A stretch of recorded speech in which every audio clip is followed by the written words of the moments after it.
Okay, so again, we'll work through another one. So we're still following the same 3 steps. This one's going to be a little more complicated just because of the functions, but we're still going through the same steps. Step 1, my break's in the domain. So I look over here, I've got a break at -1, and I got a break at 4. So I come over to my graph, vertical line at -1, and 1, 2, 3, 4, right there.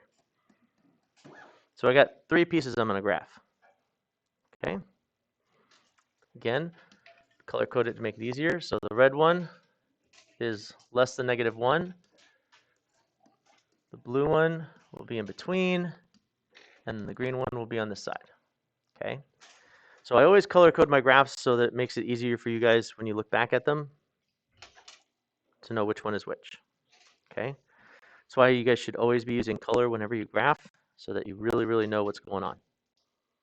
All right. So that's step 1. I got drawn my vertical lines. Step 2, plug in those numbers into each of my equations. Okay. Now be careful. I'm only plugging in -1 into 3x squared because -1 shows up here with this function. And then this one, I'm going to plug in -1 and 4 because it's with this function. And this one, I'm going to plug in just 4. So we're only plugging the numbers in that are in the domain part that matches it. Okay. So I'm not plugging -1 into all 3, just the one that matches with. So plug -1 into 3x squared. You get 3. So -1, 1, 2, 3. And that will be an open circle because it's not equal to. Okay? Then we do the blue one. So it's the constant function, that horizontal line again. So at -1, it's going to be at -1. And that's going to be a closed circle on this side because it's equal to. On the other side, at 4, it's going to be an open circle. Like that. And the last one, I'm going to plug in 4 here. So 4 minus 5 is -1. -1 cubed is -1, plus 2 is 1. And this will be a closed circle there. Okay? So step 1 and step 2 are done.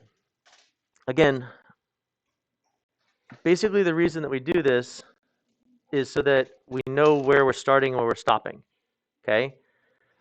So I'm putting these points on the line so that I know whatever happens, this is where it starts or this is where it stops. Okay? So far, we're okay. Now, this is where it gets a little trickier. Before, we were just dealing with linear functions, right? Now we're going to be dealing with the quadratic and the cubic. But we're still going to start with the easiest one. Which is the easiest one to draw? Constant. So the constant's going to be this horizontal line like this. So boom, we got a third of our graph done. Knocked out. All right, so let's work on the quadratic now. Okay? The quadratic is 3x squared. What kind of transformations have been done to that quadratic? Has it been moved left or right? No. Has it been moved up or down? Nope. The only thing that's been done to it is what? It's got a vertical stretch. So in your mind, you have to know what that looks like. Okay? And this is why I've been pushing these parent function transformations. So basically, my vertex is still where? And I'm going to lightly draw it. My vertex is still right here at the origin. Okay?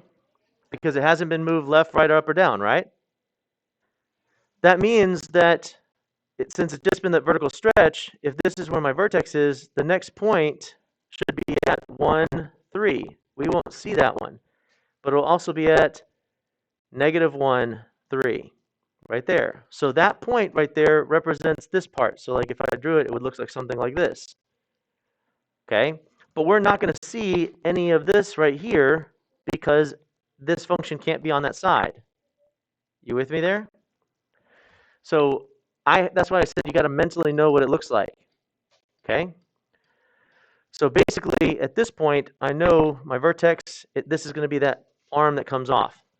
So you could either use your transformations, what you know. For instance, this point here is going to be at 2, 12, which is going to go off my graph. So I could do that 2, 12, maybe up here, somewhere up here. Okay? And all I'm going to see is that. Okay? And this is, again, this idea of you got to know your transformations well enough that you have to be able to visualize them on your graph, even though you can't really see them. Now, since you're using colored pencils and you're doing it on this paper like that, if you want to use a regular pencil and just lightly do the transformations and then erase them, because you know that colored pencils doesn't erase as easily, you could just lightly erase it. Especially you artists, you know what I'm talking about, right? Where you draw lines that you're going to erase later, you draw them very, very lightly, so when you erase it, you don't erase everything, just those lightly drawn lines. That's what I'm talking about, okay? So we're going to do the same thing now with the cubic, okay? So we got to know our transformations. Has the cubic been shifted left or right? Yes. Has it been shifted up or down? Yes. So where is that origin point? Do you know that point in the middle before it squiggles? Where is that going to be? 5, 2. So I'm going to go over 1, 2, 3, 4, 5, 1, 2. So this right here, this is like if we were talking about the vertex for my parabola, this is that point in the middle of my cubic, the one that looks like this. That point right there. Oh, wrong way. Yep. Looks like this. Right here where it turns. Okay. That's this point right here. Right? That means that this next point we should go over 1, up 1. Because do I have a vertical stretch? No. So it's going to be the same. So basically, if I start here, this next point is going to be right there. And look, this is that -1 point from the original.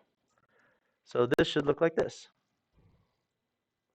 And this goes like that, but it stops.